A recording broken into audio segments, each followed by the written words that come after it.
galera massa! Então, a palhinha que eu vou dar pro terceiro episódio, eu não sei se você assistiu. Porém, aqui ó, tá o primeiro episódio. Você não deve estar me acompanhando e depois fica reclamando. Aqui tá o segundo episódio. E agora, estamos no terceiro episódio, vou mostrar pra você uma palhinha. Muitas pessoas temem as placas cimentícias, 3D ou frisos fabricados na fundição. Dá pra resistir à área? Vem comigo que eu vou te mostrar. Fala galera massa! Vamos fazer uma apresentação agora diferenciada das placas de 3D, porém agora dos frisos cimentícios. Muitas pessoas se perguntam, tem qualidade, não tem qualidade, resiste ao tempo? Qual área posso trabalhar? Como posso colocar? Lugar que molha muito, será que não vai danificar? E a mistura, Marcelo? Qual é a mistura correta para fazer uma placa cimentícia? Caramba, hein? Com areia, sem areia, com argamassa, sem argamassa? A dúvida de muitos, né? Marcelo fala tudo, mas não fala a receita. Por que não falar a receita? E agora eu vou te explicar por quê. Posso usar um carrinho de PVC normal, de madeira? Será que não danifica? Será que tem que ser aço inox? Será que eu posso colocar a mão no cimento e não vai corroer minha mão? Tantas perguntas, tantas dúvidas, pouca direção, sem suporte nenhum. Por isso que estamos aqui, galera. Na verdade, essa linha de fabricação aqui, um dos grandes problemas na fabricação das peças é a velocidade que o profissional trabalha.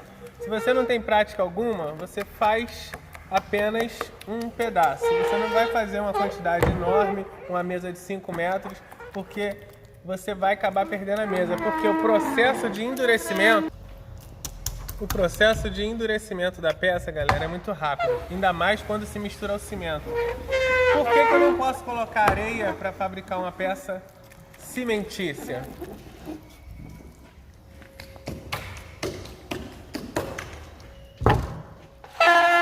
Se por acaso você vai fazer uma peça apenas para demonstração, não tem problema você usar a mão. Agora, se você vai trabalhar na linha de produção, fazendo em quantidade, aí sim você precisa usar alguma proteção na mão, para respirar, uma máscara para poder proteger, porque a composição química do cimento é muito mais forte do que a composição química do gesso. Caso você vai trabalhar por um dia apenas, beleza, tranquilo. Agora você vai trabalhar semanas, meses ou definitivamente nessa área, aí você precisa se proteger. Essa peça aqui, que ele está toda esburacada, está formando ela, quando chegar ao final vai ficar desse jeito aqui. Aqui nós temos um friso triplo de 15 centímetros. Tamanho, aqui você pode cortar no tamanho que você quiser. Essa peça nossa aqui, ela está exatamente com 1,50 m, porque é para colocar no refeitório, onde você vai ver já já. Porém, você pode cortar no tamanho de 1 metro. Se você tiver uma mesa de blindex igual essa aqui, eu vou pegar na extensão para vocês verem. Essa mesa aqui, ó, ela tem o tamanho de 5,20 metros, mais ou menos, aproximado.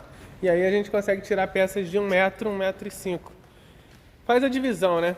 Geralmente no local que você está trabalhando, você corta um pedaço de cano, de madeira, só para você fazer a bitola na hora de fazer o corte, ó. Aqui eu aproximo aonde eu quero, faço a marcação com cano padronizado, marco a peça onde quero, vou sequencialmente cortando até chegar ao final dela. E algumas pessoas ainda brigam comigo, galera, pelo seguinte: Marcelo, por que você simplesmente não fala logo a droga da medida do gesso e do cimento para eu ver se está certo ou se está errado, se eu concordo sim ou não? E eu digo para você que não é assim, galera.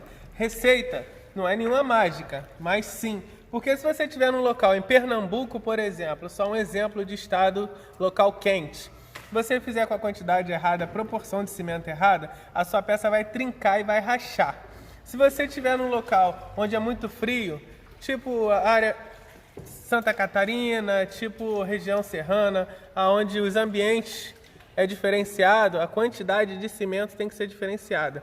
Mas sim, a peça é apenas gesso e cimento. E aí eu vou mostrar para você o quanto ela é resistente. As placas 3D que eu já fiz, coloquei em fachada, você vai ver logo logo. E agora a gente já começa a dar o acabamento, com gesso um pouco mais líquido, já que é o acabamento, ela vai se formando. Aqui ele está começando a formar a peça, começando a formar o degrau, olha de ângulo diferenciado. E a galera se pergunta assim, cara, eu vou fabricar uma peça e o gesso endurece tão rápido, qual é o ponto G? Galera, tudo tem ponto G. Geralmente o ponto G do gesso não é a correria. O profissional, quando ele é técnico, quando ele tem uma certa experiência, vamos dar um exemplo de jogador de futebol experiente. O adolescente, quando está começando, ele corre o campo inteiro, né?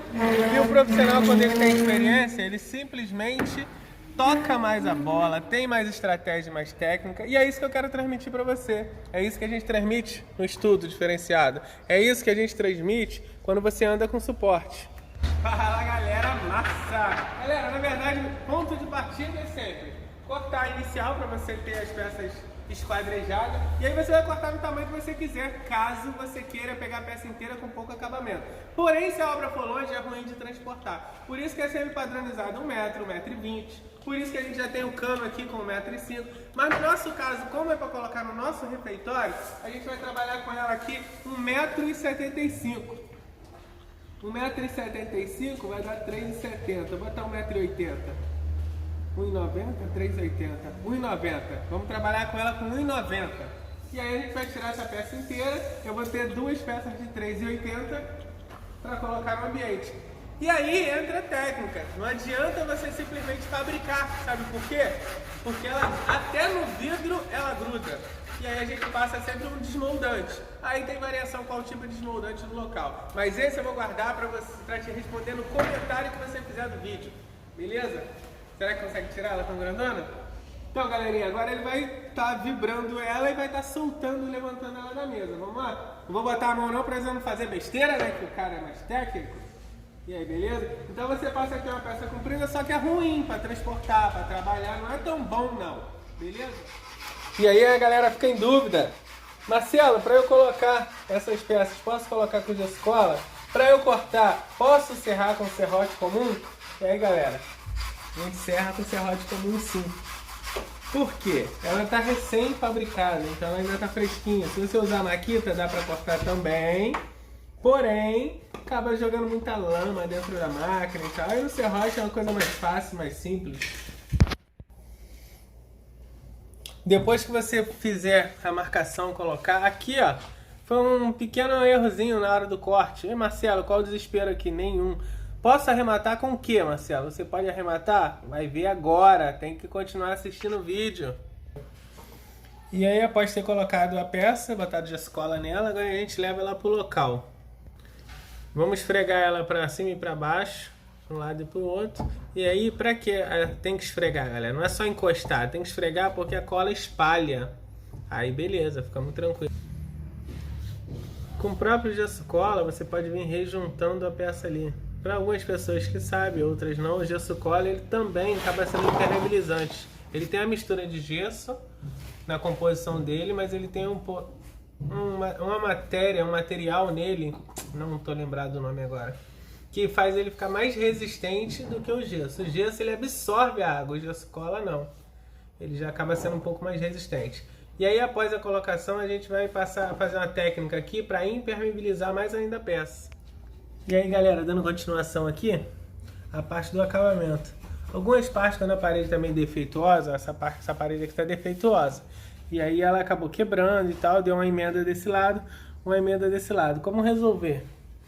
A massa que você precisa fazer, algumas pessoas ficam preocupadas. Posso fazer gesso e como? Você pode fazer 1 por 1. Seria a quantidade de água, a mesma quantidade de gesso. Porém, você coloca...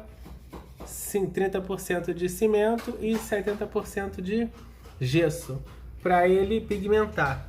E aí quando você coloca, dá-se alto relevo. Vamos passar aqui o reco. E aí algumas pessoas acabam não sabendo usar o reco porque ele não pode ir para ir e vir. Ele tem que ficar só meio a meio. Aqui não tá emenda?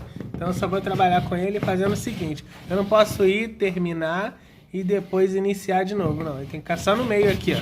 porque a ideia do reco, carrilho ou guião, como algumas pessoas dizem em outros estados, é só para nivelar e alinhar. E aí, tanto no topo, e aí em cada face, o mesmo procedimento.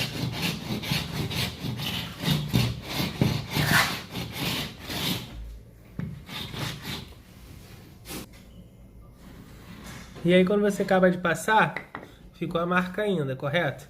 Agora a gente vai fazer uma para pigmentar aqui, para tonalizar a mesma cor, passar uma água com cimento e gesso. Vamos fazer? E agora, galera, eu vou fazer aqui um copo de água, coloca aí um copo de água, meio copo de gesso e meio copo de gesso e meio copo de cimento. Vamos mexer com o pincel. E aí agora a gente vai mexer somente para poder fazer uma, tá vendo? Uma papa ali. Agora vamos passar aqui naquela peça ali onde a emenda ficou aparecendo. E agora aqui onde a emenda ficou aparecendo, a única coisa que eu preciso fazer é só pincelar ela. Qual a ideia disso aqui, galera? A princípio a mancha fica diferenciada. Quando seca a emenda não aparece. Isso aqui, algumas pessoas conhecem como a impermeabilização, né? Só que o pessoal usava em laje apenas a nata de cimento, apenas. E aqui no caso a gente está fazendo o mesmo procedimento, só está colocando só, tá vendo que está aparecendo a emenda? Vamos ver. Ela vai sumir a emenda. E aí depois quando seca, acabou. Você não acha aonde está a emenda. Preocupação em relação à infiltração. São técnicas diferenciadas que algumas pessoas, todo mundo sabe tudo, mas na hora da execução sempre tem dúvida em relação à segurança do trabalho, né? Aqui ó, vou passando, deixando, e aí eu espero secar um pouco. E aí se caso ficar alguma, porque ele tá alinhado, ficou a marcação, certo? Depois vai correr uma lixa, fazer a pintura, procedimento feito. E aí galera, colocamos já o rodapé no refeitório, agora o próximo passo seria a pintura. Aquele cano ali ficou exposto, aqui é um local para a pessoa fazer a refeição e tal, e de vez em quando precisa ser lavado. Beleza? Olha como tonalizou diferente. Então galerinha, a sequência agora das que vocês viram aquele trabalho, vou mostrar para vocês alguns trabalhos de placas cimentícias 3D em muro e fachada. Aqui nós temos a primeira observação, o seguinte. Olha essa imagem que vocês estão vendo agora. Ó. E agora nós vamos ver uma segunda imagem que é um outro trabalho que eu executei também. E esse outro trabalho agora que vocês estão vendo, essas placas 3D, você consegue criar qualquer decoração em qualquer ambiente. Em área externa, o que a gente precisa fazer é só um tratamento de pintura sobre ela, já que é uma placa cimentícia. E aí vocês olham também, ó, esse outro friso que a gente colocou no muro e na fachada. Beleza, galera? Então é isso aí. Vamos agora, vem comigo. E agora, galerinha, o que eu vou falar pra você é que não pode deixar de faltar o seu comentário. Primeira observação. Aqui em cima tem meu número do WhatsApp, onde a gente vai interagir, trocar ideia. Você pode vir participar da minha lista VIP. Na lista VIP eu incluo pessoas do Brasil inteiro, vou interagindo, trocando ideia, mostrando e direcionando até onde você quer chegar. Sabe por quê?